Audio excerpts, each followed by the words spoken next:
მხრიდან რასთავარი არის სრული მზაობა იმისათვის, რომ გადაიდვირთოს ქართულ-ამერიკული ურთიერთობები უფრო მეტიც.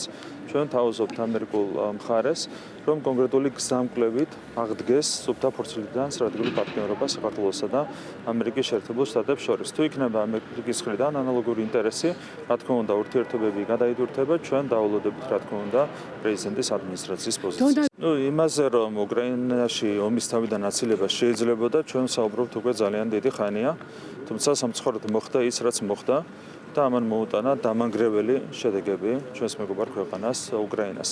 რა თქმა უნდა, ნებისმიერი ომის თავიდან აცილება შეიძლება. შეიძლებოდა თავისუფლად 2008 წლის ომის თავიდან აცილება, შეიძლებოდა რა თქმა უნდა უკრაინაში ომის თავიდან აცილება, თუმცა კონკრეტულმა ძალებმა და კრესტებულმა Deep State-მა, იგივე გლობალურმა ომის პარტიამაც ყველაფერი გააკეთა იმისათვის, რომ უკრაინაში მომხდარიყო ომი. კიდევ ერთხელ გამიმერებ, რომ ეს იყო დამანგრეველი ომი, რომლის თავიდან აცილება, რა თქმა უნდა, შეიძლებოდა უკრაინაში, თუმცა არაერთმა სუბიექტმა გააკეთა ყველაფერი იმისათვის, რომ განხორციელებულიყო რუსეთის სამხედრო აგრესია უკრაინაში.